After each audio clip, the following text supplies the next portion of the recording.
समादरणीय दर्शकवृन्द, सदा चाहिँ यहाँहरूलाई आज मैले ऋषि पञ्चमीको व्रत र कथाको महत्त्व लिएर उपस्थित भएको छु। सबै दर्शकहरू वृन्दहरूमा मेरो कोटि कोटि नमन र यहाँहरू समक्ष ऋषि पञ्चमीको महत्त्व, व्रत कथाको महिमालाई लिएर म केही समय रहनेछु। सबभन्दा पहिले हामी प्रार्थना गरौँ, त्यसपछि हामी यो ऋषि पञ्चमीको व्रत कथा महिमातर्फ प्रवेश गर्नेछौँ। यं ब्रह्मा वरुणेन्द्र रुद्र मरुतास्त्युवन्ति दिव्यैस्तवै वेदै साङ्गपदाक्रमोपनिषदैर्गायन्ति यं सामगा ध्यानावस्थित तद्गतेन मनसा पश्यन्ति यं योगिनो यस्यन्तं न विदुषुरासुरगणा देवाय तस्मै नमः। त दर्शकवृन्द, यो ऋषि पञ्चमी जो वर्षमा एकपटक भाद्र शुक्ल पञ्चमीको रूपमा चिनिन्छ, यो पञ्चमीको व्रत बस्नाले के कस्ता किसिमका लाभहरू हुन्छन् अनि यो व्रत किन बस्नुपर्छ भन्ने जस्ता प्रश्नहरू लिएर नैमिषारण्य नाम गरेको क्षेत्रमा 88,000 शौनकादि ऋषिहरू शास्त्रार्थ गरेर बस्नु भएको थियो। त्यही उहाँहरूका गुरु सुतजी हुनुहुन्थ्यो। सुतजीलाई प्रश्न गर्नुभयो 88,000 शौनकादि ऋषिहरूले, हे गुरुदेव, यो ऋषि पञ्चमी कस्ती हुन् र यी पञ्चमीको व्रत किन बस्नुपर्ने, यो व्रत बस्दा र कथा श्रवण गर्दा के लाभ मिल्दछ, यसको बारेमा हामी अत्यन्तै सुन्न उत्सुक छौँ। अरू थुप्रै व्रत आदिहरूको महिमा त हामीले श्रवण गऱ्यौँ, अब ऋषि पञ्चमीको महिमा हामी श्रवण गर्न चाहन्छौँ। सुतजी भन्नुहुन्छ, हे अत्यन्त ब्रह्मश्रेष्ठ शास्त्रज्ञ शौनकादि ऋषिहरू, एकपटक धर्मराज युधिष्ठिर र भगवान श्रीकृष्णको बीचमा संवाद भएको थियो। त्यही संवाद र कथा प्रसङ्गलाई म यहाँहरू समक्ष श्रवण गराउन गइरहेको छु। युधिष्ठिरले सोध्नुभयो भगवान श्रीकृष्णलाई, हे परमात्मा, त्रिलोकका अधिपति, यो नारीहरूमा जुन रजस्वला धर्म हुन्छ नि, मासिक धर्म जसलाई भनिन्छ, 4 दिनको प्रसङ्ग, यो समयमा किन कुनै पनि घरका कामकाज नगर्नु, भाँडा सामग्री बर्तनहरू केही पनि नछुनु वा नचलाउनु किन भनिएको हो प्रभु? यो 4 दिन किन बार्नुपर्ने, यसको महत्त्व प्रकाश पारिबक्स्योस्। जब धर्मराज युधिष्ठिरले यसरी सोध्नुभयो भगवान श्रीकृष्णलाई, भगवान श्रीकृष्ण भन्नुहुन्छ, हे धर्मराज युधिष्ठिर, अत्यन्त उत्तम प्रश्न गर्नुभयो। कतिपय हाम्रा चलन चल्तीका कुराहरू भनिएका मात्र हुन्छन्, कारण बताइएका हुँदैनन्। त्यसैले म यसको कारण समेत म वर्णन गर्दछु, ध्यानपूर्वक सुन। एक समयमा वृत्रासुर नाम गरेका दैत्य थिए, जो ब्राह्मण परिवारमा जन्मेर हुर्किएका थिए। वृत्रासुर ब्राह्मण ब्रह्माजीका अत्यन्त तपस्वी थिए, ब्रह्माजीबाट वरदान पनि प्राप्त गरेका थिए। अब वृत्रासुरले ब्रह्माजीबाट प्राप्त गरेको वरदानले संसारमा आतंक मचाउने भयो भन्ने डर देवताहरूलाई भयो। त्यसैले इन्द्रले छल गरेर वृत्रासुर नाम गरेको दैत्यको वध गरिदिए। अब वध त गरे, तर ब्राह्मण पुत्र वृत्रासुर भएको हुनाले अब ब्रह्म हत्याको श्राप भने इन्द्रलाई लाग्यो। डराए इन्द्र, यो ब्रह्म हत्याबाट छुटकारा कसरी पाउन सकिन्छ? लु, यो त अत्यन्तै नराम्रो कर्म मैले गरेँ। रिस थियो, देवताहरू नाच्छ भनेर डरले वृत्रासुरको वध पनि गरेँ। अब ब्रह्म हत्याको श्राप पनि मलाई लाग्यो, यो यसबाट कसरी मैले मुक्ति पाउने भनेर इन्द्रले सम्पूर्ण देवताहरू लिएर ब्रह्मलोक प्रस्थान गरे। ब्रह्मलोकमा गएर ब्रह्माजीको स्तुति गर्न लागे, हे प्रभु, जगतका ईश्वर, हामीले त ब्राह्मण पुत्र वृत्रासुरको वध गर्यौँ, मलाई त ब्रह्म हत्याको श्राप लाग्यो, अब यसबाट कसरी छुटकारा पाउने? यसरी बारम्बार इन्द्रादि गरेका देवताहरूले जब ब्रह्माजीको स्तुति गर्न लागे, त्यसपछि ब्रह्माजी भन्नुहुन्छ, हे इन्द्रादि देवताहरू हो, तिमीहरू चिन्ता नगर, म यो ब्रह्म हत्याको श्रापबाट मुक्त हुने कुनै उपाय अपनाउँछु। भाग त तिमीहरूलाई अलिअलि दोष त लाग्छ, तर सबै लाग्दैन भनेर ब्रह्माजीले भन्नुभयो। त्यसपछि ब्रह्माजीले त्यो ब्रह्म हत्यालाई 4 भागमा विभाजन गर्नुभयो। एक भाग अग्निमा फ्याँकिदिनु भयो र दोस्रो भाग नदीमा पानीमा फ्याँकिदिनु भयो, तेस्रो भाग पहाड पर्वतमा फ्याँकिदिनु भयो, चौथो भाग नारीहरूको मासिक रजस्वला धर्मको रजमा फ्याँकिदिनु भयो।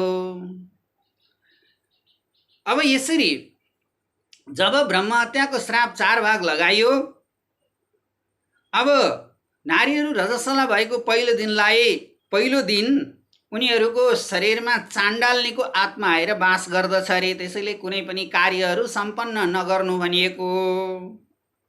जुन जुन कार्य गरिन्छ त्यो चाण्डाल्नीको आत्मा चाहिँ त्यही कार्यमा बस्छ। आफू स्नान गरेर 5औं दिनपछि पवित्र भएर कार्यमा संलग्न भए तापनि त्यो अगाडिदेखि रहेको आत्माले चाहिँ छोडेर जाँदैन, त्यसले दुःख दिइरहन्छ। त्यसरी नै दोस्रो दिन ब्रह्म हत्यारिणी भन्ने आत्मा आएर चाहिँ बास गरेको हुन्छ अरे। त्यसैले कुनै पनि सामग्रीहरू पनि नचलाउनु, कार्य पनि नगर्नु।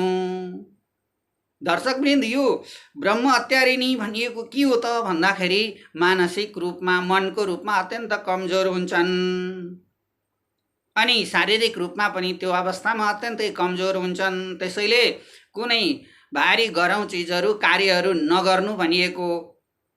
तेस्रो दिन धोबिनीको आत्मा आएर बसेको हुन्छ अरे। धोबिनीको आत्माले चाहिँ आफ्ना साना साना नानीहरूलाई, सन्तानहरूलाई सधैँ रुन्चे प्रवृत्तिको दुःख दिइरहन्छ अरे। यस्तो आत्मा आफ्ना घर वरिपरि, घरमा बास गर्यो भने त्यसैले जुन जुन कार्य त्यस दिन गरिन्छ अथवा जुन जुन सामग्रीहरू चलाइन्छ ती सामग्रीहरूमा त्यसले सधैँ बास गर्दछ अरे।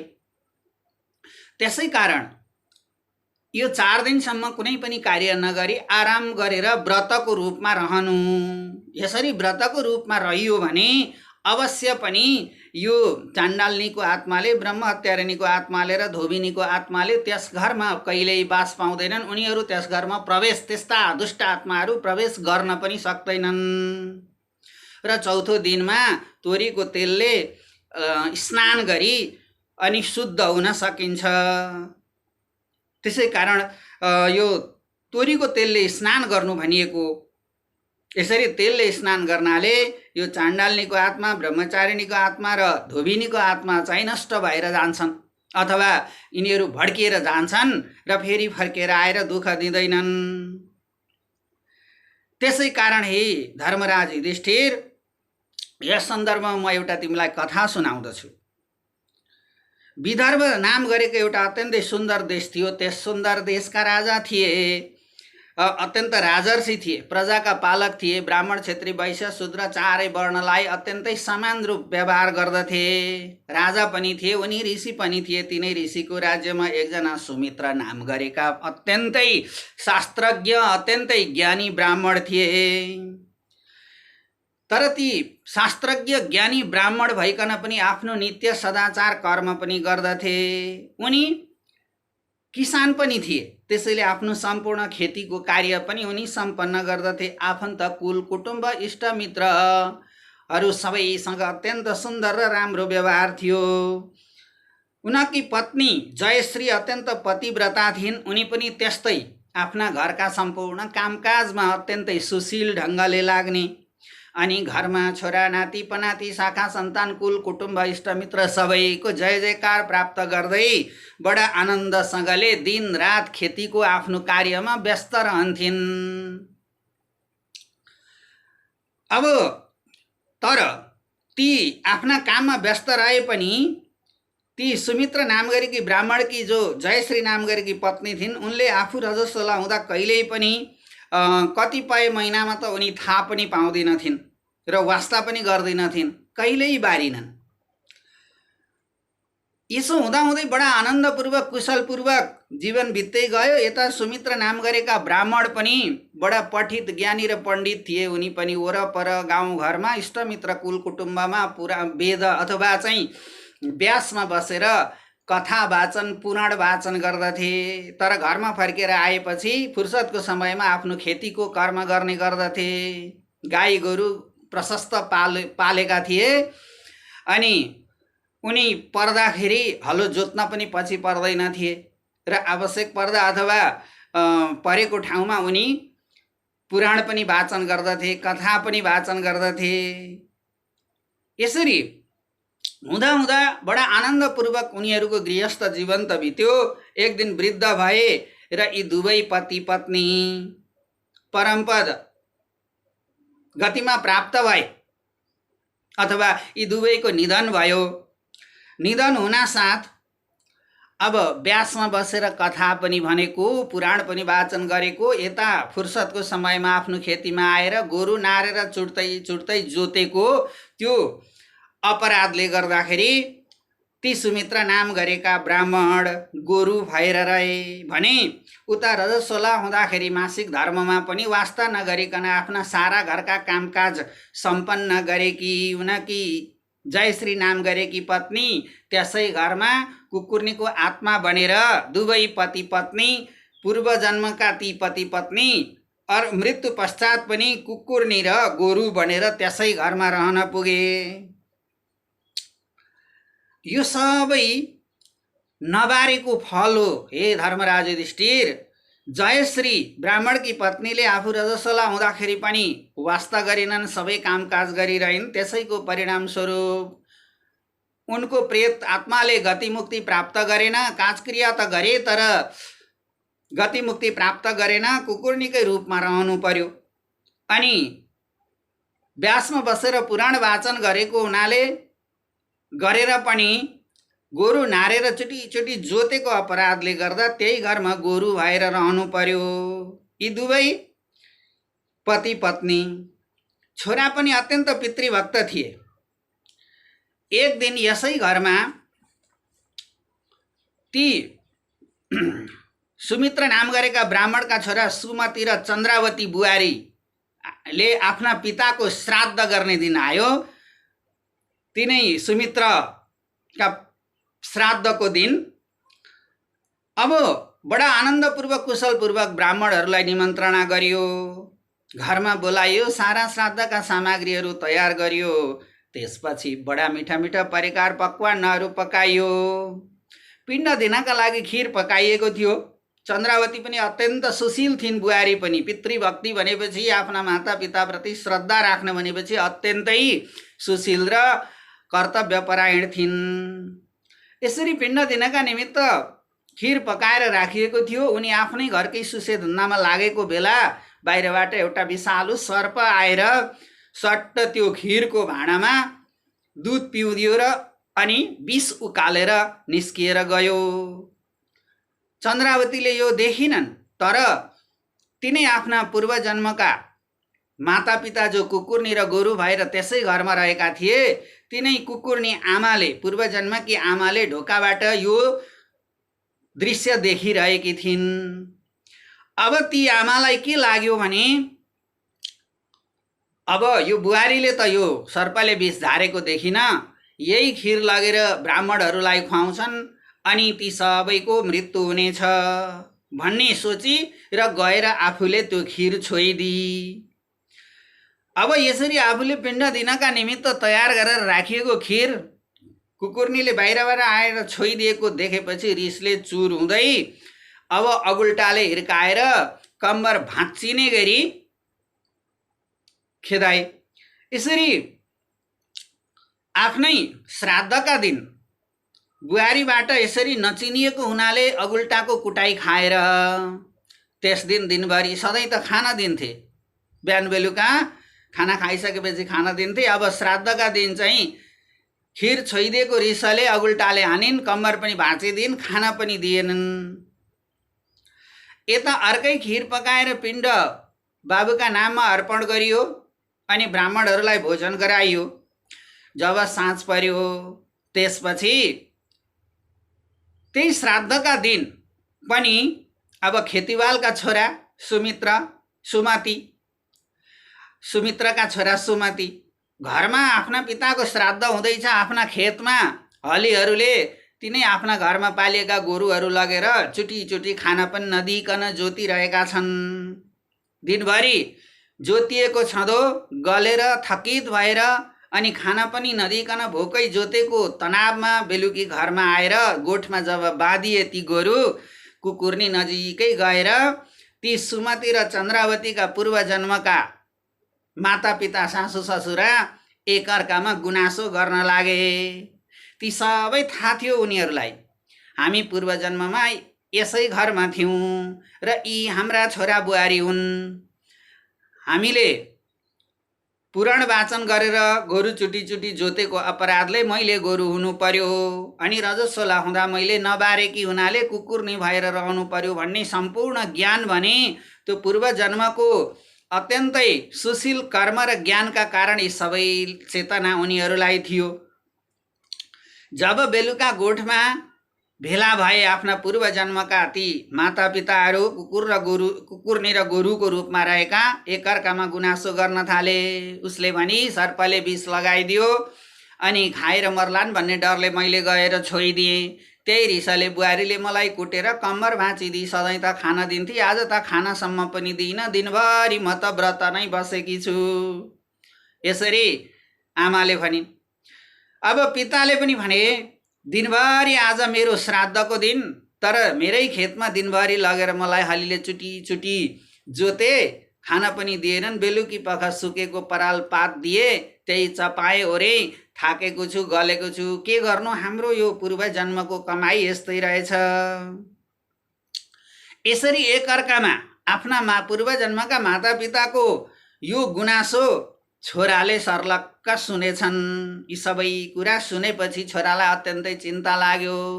यी त हाम्रा पूर्व जन्मका मातापिता रहेछन्, आज कुन कारणले गर्दा, के कारणले गर्दा यो कुकुर्नी र गोरुको योनिमा प्राप्त भएछन् र कुकुर्नी र गोरु भएर रहनु परेछ, यो त ज्यादै अनिष्ट भयो। म छोरो भएको के कर्तव्य पुरा भयो र मातापितालाई त अवश्य मैले मुक्ति दिने कुनै उपाय अपनाउनै पर्छ भन्ने चिन्ता उनलाई लाग्यो। तत्कालै घर छोडेर उनी जङ्गलमा गएर यिनै विषयको बारेमा सोच्न लागे, चिन्तन गर्न लागे, विचार गर्न लागे। यसरी सोचिरहेका थिए, सप्तऋषिहरूसँग ती सुमतिको भेट भयो र सोध्न लागे सप्तऋषिलाई, मेरो त घरमा यस्तो यस्तो घटना घट्यो, कसो गर्ने होला, मेरा मातापिता कुकुर्नी र गोरु भएर रहनु भएको रहेछ, उहाँहरूलाई परमपद गति प्राप्त गराउन, मोक्ष र मुक्ति प्राप्त गराउन मैले कस्तो उपाय अपनाउनु पर्छ, कुनै न कुनै उपाय त मलाई अवश्य बताउनै पर्यो हे सप्तऋषि भनेर। यसरी जब सुमतिले जङ्गलमा गएर तपस्वी सप्तऋषिहरूलाई यो कारण सोध्नुभयो, के कारणले गर्दाखेरि मेरा मातापिता गोरु र कुकुर्नी हुन पुगे, यो सबै बताइ बक्स्योस्। यी सम्पूर्ण विवरण सुनेपछि सप्तऋषिहरूले भन्नुभयो, तिम्री माताले मासिक धर्म रजस्वला भएको बेला सम्पूर्ण घरको कामकाज निरन्तर गरिरहन्, केही पनि बारिनन्। उनी ज्ञानी थिइन्, असल त थिइन्, तर एउटा अपराध त्यो गरिन्। तिम्रा पिताले अत्यन्त ज्ञानी पण्डित शास्त्रार्थ पण्डित भएर व्यासमा बसेर पुराण वाचन गरे, घरमा आएर गोरु नारेर चुड्दै जोते। यी दुवैले गरेका आफ्ना आफ्ना अपराधका कारण आज कुकुर्नी र गोरुको योनिमा प्राप्त भएर त्यसै घरमा रहेका छन्। अब हेर सुमति, उहाँहरूलाई आफ्ना मातापिताहरूलाई मुक्ति दिलाउनका निमित्त तिमीले भाद्र शुक्ल पञ्चमीका दिन व्रत बस्नु, त्यसपछि प्रातः गङ्गामा, नदीमा, सरोवरमा, तलाउमा गई 365 दत्तिबुन लगेर स्नान गर्नु, त्यसपछि 51, 52, 54 आदि गरेर अत्यन्तै शुद्ध माटोले स्नान गर्नु, अनि तेलको पिना अथवा तिलको पिनाले अथवा अमलाको ढुटोले स्नान गर्नु, त्यसपछि शुद्धि हुन्छ। अनि सप्तऋषि सहित अरुन्धतीको समेत पूजा गर्नु। यसरी सप्तऋषि सहित अरुन्धतीको पूजा बडा धुमधाम पूर्वक ब्राह्मणलाई, पण्डितलाई, पुरोहितलाई डाकेर घरमा आनन्दपूर्वक गराउनु, अनि आफू पनि अत्यन्त पवित्र निष्ठा र श्रद्धाका साथ ब्राह्मण भोजन गराउनु, ब्राह्मणलाई यथेष्ट दान दक्षिणा प्रदान गर्नु र आफ्नो व्रत र प्रतिष्ठा अनि कथा श्रवण आरामपूर्वक श्रद्धा भक्तिले गरिदेऊ भने आफ्ना मातापिताहरू कुकुर्नीको योनि र गोरुको योनिबाट मुक्त भएर परम पदगति प्राप्त गर्नेछन्। र यो भाद्र शुक्ल पञ्चमीको दिन यसरी व्रत बसेर कथा श्रवण गरिदियो भने अवश्य पनि आफ्ना मातापिताले गतिमुक्ति प्राप्त गर्नेछन्। दिव्य विमानमा आएर उहाँहरू स्वर्गको बाटो उहाँहरूका लागि खुल्ला रहनेछ। हे सुमति, गएर यिनै उपाय अपनाऊ। अरुन्धती सहित 7 ऋषिहरूको बडा आरामपूर्वक व्रत पूजा विधि अनुसार व्रत बस, पूजा गराऊ र कथा श्रवण गर, ब्राह्मणलाई दान दक्षिणा गराऊ, भोजन गराऊ। यति गर्नाले अवश्य पनि ती मातापिताले आफ्नो दोषबाट मुक्त भएर अन्त्यमा परमपद गति प्राप्त गर्नेछन्। यसरी भगवान श्रीकृष्णले पञ्चमीको महिमा, ऋषि पञ्चमीको महिमा जब धर्मराज युधिष्ठिरलाई श्रवण गराउनु भएको थियो, यही प्रसङ्गलाई नैमिषारण्य नाम गरेको क्षेत्रमा सुतजीले 88,000 शौनकादि ऋषिहरूलाई श्रवण गराउनु भएको छ। त दर्शकवृन्द, हामी पनि हिन्दू संस्कार अन्तर्गतका सनातन परम्परा र शास्त्रीय मान्यतालाई आधार मान्दै आजसम्म समाजमा हामी चलिरहेका छौँ र कतिपय हाम्रा यस्ता चलन चल्तीका कुराहरू अव्यावहारिक भए पनि व्यावहारिक बनाउने प्रयत्न गर्नुपर्छ र हामीभित्रको एउटा धर्म र संस्कृतिप्रतिको श्रद्धा र आस्थालाई जागृत तुल्याउनुपर्छ।